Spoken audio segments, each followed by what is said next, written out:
अगर तुम इस तरीके से अपना ले रहे हो ना तो तुम एक महीने के अंदर क्या तुम 20 दिन में कंप्लीट कर लो। एडुकेटिश हाँ तो hello guys, welcome to another special video. So guys आज वीडियो बहुत ही ज़्यादा स्पेशल होने वाली है। सो गाइस आज वीडियो हम क्या बात करने वाले हैं, आज वीडियो हम बात करने वाले हैं how to complete class 10 science in just 1 month. जहाँ गाइस एक महीने के अंदर हम कैसे अपनी क्लास 10 की पूरी साइंस को एक महीने के अंदर कंप्लीट कर सकते हैं with all chapters, all notes, all definition, all concept. So guys यहाँ पे आपको सारी चीज़ें प्रैक्टिकली मिलती हैं। हाँ तो गाइस आप देखना हमारे चैनल एडुकेटिश, जहाँ पे आपको फ्री ऑफ करने मिलता है। मैं गौरव क्लास 11th स्टूडेंट आप सबका स्वागत करता हूँ। सो गाइस आज फिर हम क्या बात करने वाले हैं, कैसे हम बात करेंगे कि यहाँ पे हम सारी प्रैक्टिकल चीज़ों के बारे में बात करने वाले हैं। ये हम बात नहीं करेंगे कि ये चैप्टर आप करिए, ये चैप्टर इस तरीके से करिए, ठीक है, तो आपका इस तरीके से कंप्लीट होगा। वो सारी चीज़ें नहीं, सिर्फ प्रैक्टिकल चीज़ें यहाँ पे बात होंगी और कैसे हमें क्लास 10th को साइंस का एक महीने के अंदर कैसे कंप्लीट करना है with full concentration with 100% of the result, ठीक है। तो कैसे आप क्लास 10 में 95% तक स्कोर कर सकते हैं सिर्फ 1 मंथ के अंदर पढ़ के क्लास साइंस, ठीक है, साइंस का, ठीक है। तो बस चलो वीडियो को पसंद आए तो वीडियो को लाइक कर देना, चैनल को सब्सक्राइब कर देना, बेल आइकन दबाना ना भूलना और शेयर भी कर देना। कोई डाउट हो मुझे इंस्टाग्राम पे फॉलो कर सकते हो darknight.82 से। तो चलो स्टार्ट करिए। देखो सबसे पहले क्लास साइंस, ठीक है, साइंस है, हमें इसे कंप्लीट करना है 30 डेज़ में। क्या हम इसे कंप्लीट कर पाएंगे? पहले तो हमें ये बताना चाहिए। जी हाँ बिल्कुल कर पाएंगे। हमारे साइंस में चैप्टर हैं 16 को 2 से अगर मल्टीप्लाई करते हैं, अगर हम एक चैप्टर में 2 दिन देंगे तो हमारे बनेंगे 32 डेज, ठीक है। यहाँ पे बच रहा है हमारा 1 डे, ठीक है, एक्स्ट्रा है, 1 डे एक्स्ट्रा है। 31 डेज एक महीने में होता है, ठीक है। तो देखो कैसे करना है। साइंस में क्या है, तुम्हारे 16 चैप्टर्स हैं। अब ऐसा तो नहीं है इतने टफ चैप्टर है, सारे चैप्टर टफ हैं कि तुम हर चैप्टर में 2-2 दिन लोगे, ठीक है। और मैं बताता हूँ आपको इसे कैसे मैनेज करना है 30 डेज़ के अंदर, ठीक है। तो देखो पहले बात करते हैं केमिस्ट्री की। केमिस्ट्री में तुम्हारे चैप्टर्स हैं 6, ठीक है, सॉरी 5 है तुम्हारे चैप्टर। केमिस्ट्री में तुम्हारे 5 चैप्टर हैं, ठीक है। बायो में तुम्हारे कितने चैप्टर हैं? 5 चैप्टर हैं, ठीक है। और फिज़िक्स की बात करें तो फिज़िक्स में तुम्हारे 6 चैप्टर हैं। फिज़िक्स की बात करें तो तुम्हारे फिज़िक्स के 6 चैप्टर हैं, ठीक है। इतना समझ आया।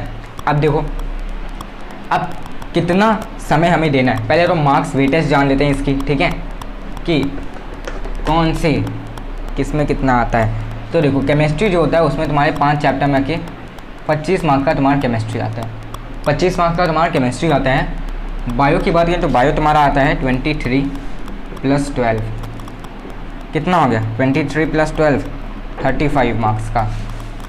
बात करें फिज़िक्स की तो ये 35 + 25 कितना हो गया, फिर उसी में 30 + 7 फिज़िक्स तुम्हारा आता है 20 मार्क्स का। फिज़िक्स तुम्हारा आता है 20 मार्क्स का। अब तुम यहाँ से ये क्लियरली देख पा रहोगे कि हमें सबसे ज़्यादा फोकस किस पे करना है। फोकस करना है हमें बायो पे, ठीक है, हमें फोकस करना है बायो पे, उसके बाद केमिस्ट्री, उसके बाद फिज़िक्स, ठीक है। और फोकस और लेकिन कंसंट्रेशन जो है वो पूरा हर सब्जेक्ट पे हर एक ही जैसा देना ही नहीं कि इसमें अगर कम मार्क्स का है तो इसमें थोड़ा कम पढ़ेंगे और उसमें थोड़ा ज़्यादा पढ़ेंगे, ठीक है, ऐसा नहीं है, एकदम बराबर, ठीक है। तो देखो यहाँ बात करते हैं, अगर हम ये हो गए तुम्हारे 80 मार्क्स हो गए, ठीक है, तुम्हारे 80 मार्क्स का पेपर होगा, ठीक है, जिसमें कि तुम्हारे 20 मार्क्स कौन से जोड़ेंगे, इंटरनल असेसमेंट के, ठीक है। और हाँ फिर से बोल रहा हूँ, देख लो इस साल इंटरनल असेसमेंट में एकदम अच्छी तरीके से करना है, ठीक है, क्योंकि इस साल देख लो इंटरनल असेसमेंट पे ही बन रहा है, ठीक है, और बाकी प्री बोर्ड और उस पर बन रहा है हमारे जो पीरियोडिक्स होते हैं, ठीक है। तो ऐसा नहीं कि पीरियोडिक्स और प्री बोर्ड तुम हवा में ले रहे हो फिर आखिरी में सोचोगे बोर्ड्स में कस के मेहनत करेंगे, एक महीने में उड़ा लेंगे पूरा, तो ऐसा नहीं करना, ठीक है। तो अब ऐसा इस साल जो करे होंगे उनके लिए तो दिक्कत हो गई ना, उन्होंने तो पहले नहीं किया। आप अगर बोर्ड्स में करेंगे तो उनके मार्क्स तो थोड़ा डिफरेंट आएगा ना, लेकिन क्या है कि आपका मार्क्स जो है वो एक ही एवरेज में मीन्स सबको एक ही तरीके के लगभग दिए जाएंगे, कोई ना कम होगा कोई ना ज़्यादा होगा, ठीक है।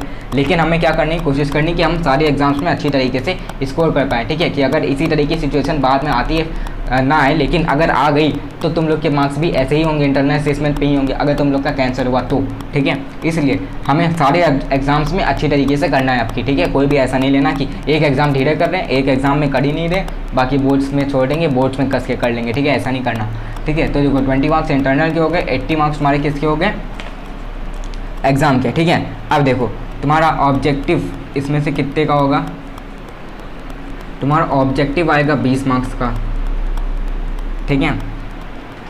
शॉर्ट आंसर आएंगे तुम्हारे 30 मार्क्स के, और लॉन्ग आंसर जो आएंगे वो भी आएंगे 30 मार्क्स के।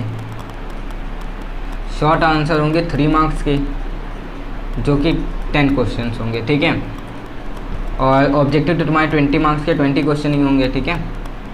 बात करते हैं लॉन्ग आंसर की, तो वो होंगे तुम्हारे 5 मार्क्स के, 5 मार्क्स के होंगे 6 क्वेश्चन, ठीक है।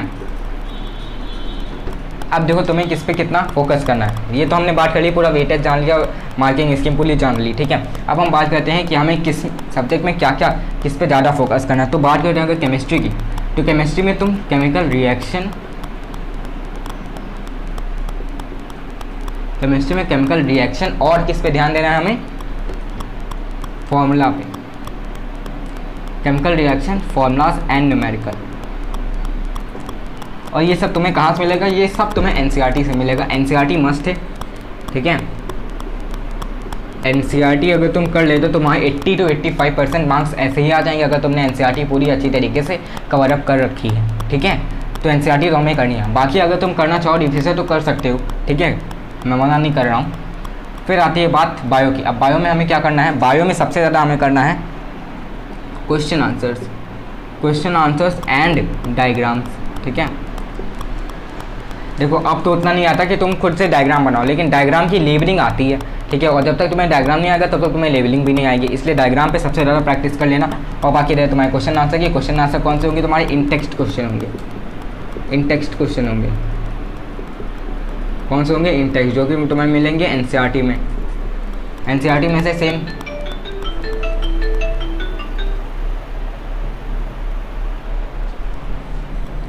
एनसीईआरटी में से सेम एकदम क्वेश्चन उठ के आ जाते हैं एग्जाम में, ठीक है। तो एनसीईआरटी से करना है, ये भी हमें एनसीईआरटी से करना है, ठीक है। तो एनसीईआरटी से ही मिलेगा तुम्हें, केमिस्ट्री भी मिलेगा तुम्हें, ये भी मिलेगा। और तुम्हें कहाँ से मिलेगा, फिजिक्स, एनसीईआरटी से ही मिलेगा एनसीईआरटी। लेकिन फिजिक्स में लिविंग साइंस जो फिजिक्स की जो तुम्हारी रिफ्रेशर होगी वहाँ से तुम अगर करोगे उसमें से ज़्यादा तुम्हें अच्छी तरीके से समझ आएगा, क्योंकि मैंने फिजिक्स जो थी वो मैंने ज़्यादातर प्रैक्टिस की थी रिफ्रेशर से, इन दोनों को एनसीईआरटी से ही किया है, ठीक है। तो देखो लेकिन पहले एनसीईआरटी ही करनी है, ठीक है। पहले मैंने भी एनसीईआरटी की थी, फिर फिजिक्स पे, फिर रिफ्रेशर पे गया था, ठीक है। तो फिजिक्स में तुम्हारे 20 मार्क्स आते हैं, जिसमें कि तुम्हारे सबसे ज़्यादा क्या होते हैं, सबसे ज़्यादा क्या, मेजॉरिटी समझो यही होते हैं। इसके अलावा तुम्हारा आता ही क्या है फिजिक्स में, न्यूमेरिकल ही होते हैं, ठीक है। ऑब्जेक्टिव टाइम में तुमसे पूछ लेंगे, किसी की डेफिनेशन पूछ लेंगे बस, और क्या पूछेंगे उसमें भी कहो तुमसे न्यूमेरिकल पूछ लेंगे एकदम छोटे वाले, और 20 मार्क्स में भी न्यूमेरिकल ही आएंगे। तो फिजिक्स में हमें क्या करना है, ओनली एंड ओनली न्यूमेरिकल करना है, ठीक है, न्यूमेरिकल। अब ये न्यूमेरिकल कहाँ से होंगे, अब जब तक देखो तुमको इसके कंसेप्ट नहीं पता होंगे, इनके फॉर्मूला नहीं पता होंगे, तब तक तुम नहीं कर पाओगे। तो कंसेप्ट और फॉर्मूला के लिए मैंने वीडियो बना रखी है, ठीक है। पूरा साइंस का एक चार्ट है, जाके देख लेना, चैनल पर तुम्हें मिल जाएगा, ठीक है। उसमें सारे तुम्हें रे डायग्राम्स में फॉर्मूलाज, स्नेल्स लॉ, ठीक है, सारी चीज़ें, पावर हो गया, मैग्नीफिकेशन हो गया, सब कुछ दिया हुआ है, ठीक है। जाके देख लेना, ठीक है, आई बटन पर मिल जाएगी वीडियो। तो तुम्हारे न्यूमेरिकल्स इसमें करने हैं फिजिक्स में, ठीक है। अब देखो तुम्हें हमने बताया 16 चैप्टर थे जो कि 32 डेज़ में आएगा, और हमें कंप्लीट करना है 30 डेज़ में, मीन्स साइंस, ठीक है, मीन्स पूरा हमें साइंस कंप्लीट करना है 1 महीने के अंदर, ठीक है। तो अभी से हम क्या करेंगे, देखो तुम्हारा जो नेचुरल रिसोर्सेज हैं, ठीक है, नेचुरल रिसोर्सेज वाला जो चैप्टर है उसके अंदर देखो तुम्हारे 2 चैप्टर लगभग आ जाते हैं, क्या तुम्हें जो ईजी लगते हो, ठीक है। मेरे को जो लगते हैं मैं उसके हिसाब से बता रहा हूँ, तुम्हें जो ईजी चैप्टर रखते हो वो तुम देख सकते हो, ठीक है। तो तुम्हारे 16 चैप्टर आएंगे 32 डेज़ में, लेकिन मैं तुमको बताऊंगा 16 चैप्टर 30 डेज़ में। 16 × 2 करोगे तो तुम्हारा आएगा 30, ठीक है। देखो 16 × 32 होता है, ऐसा नहीं कि मेरे को मैथ्स नहीं आती, 16 × 30 ही करेंगे क्योंकि हमें 30 डेज़ में कंप्लीट करना है, ठीक है, 16 चैप्टर को 30 डेज़ में। तो देखो तुम्हारा जो नेचुरल रिसोर्सेज वाला है, ठीक है, नेचुरल रिसोर्सेज के अंदर तुम्हारे 2 चैप्टर आते हैं, एक होगा सस्टेनेबल मैनेजमेंट वाला एक चैप्टर होगा, वो भी इजी है, और एक होगा तुम्हारा आवर एनवायरनमेंट, ठीक है। तो इन 2 चैप्टर को तुम 1 दिन में कंप्लीट कर सकते हो, ठीक है। इन 2 चैप्टर को तुम 1 दिन में कंप्लीट कर सकते हो, मीन्स 2 दिन में कंप्लीट करो, ठीक है, 2 दिन में। एक देखो यहाँ पे तुम्हें इसके हिसाब से तुम्हें देना था एक चैप्टर को 2 दिन, ठीक है, और ये चैप्टर है हमारे 2, तो 2 × 2 हो गया हमारा 4 डेज़ हो गया, ठीक है। लेकिन अगर तुम इनको 2 ही दिन दोगे तो तुम्हारे 2 डेज गायब हो गए। 32 से क्या होगा 30 -2 हुआ तो तुम्हारा 1 मंथ आ गया। ठीक है, तो इन दोनों चैप्टर को तुम एक ही दिन में कर सकते हो। ठीक है, मीन्स एक दिन में एक चैप्टर कंप्लीट कर लोगे, और ये वाला चैप्टर, दूसरा चैप्टर जो आर एनवायरमेंट है, वो भी तुम एक दिन में कंप्लीट कर लोगे। ठीक है, और बाकी जो चैप्टर्स वो थोड़े लेंदी हैं, उनमें थोड़ा बेसिक्स है, उनका तो सब कुछ समझना है। ठीक है, तो वो तुम 2 दिन दो, एक चैप्टर में आराम से हो जाएगा तुम्हारा 1 महीने में कंप्लीट। ठीक है, तो इस तरीके से तुम्हें इस वाले चैप्टर को, कौन से हो गया, एक हो गया तुम्हारा सस्टेनेबल वाला हो गया जो चैप्टर नंबर 16 है लास्ट वाला, और एक हो गया तुम्हारा आवर एनवायरमेंट। इन 2 चैप्टर को तुम सिर्फ 2 ही दिन देना, बाकी चैप्टर्स को, एक चैप्टर को 2 दिन देना है। ठीक है, फिर दूसरे चैप्टर को 2 दिन देना है, ऐसे तुम हर चैप्टर को 2 दिन देना, लेकिन इन 2 चैप्टर को 2 ही दिन देना। ठीक है, क्योंकि इन चैप्टर को एक दिन में कंप्लीट कर लोगे। ठीक है, तो इस तरीके से ये पूरा तुम्हारी स्ट्रैटेजी है। अगर तुम इस तरीके से अपना ले रहे हो ना, तो तुम 1 महीने के अंदर क्या तुम 20 दिन में ही कंप्लीट कर लो। अगर तुम एक दिन में 2 चैप्टर कर रहे हो, ठीक है, एक दिन में 2 चैप्टर कर रहे हो, तुम 8 डेज में ही कंप्लीट कर लोगे। ठीक है, तो इस तरीके से स्ट्रैटेजी अगर तुम अपनाओगे तो तुम कंप्लीट कर सकते हो अपना पूरा साइंस 1 महीने के अंदर। ठीक है, तो उम्मीद है ये वीडियो पसंद आई होगी, तो वीडियो को लाइक करना, चैनल को सब्सक्राइब कर देना। बस पढ़ना है, फोड़ना है, क्या मचा देनी। Bye bye.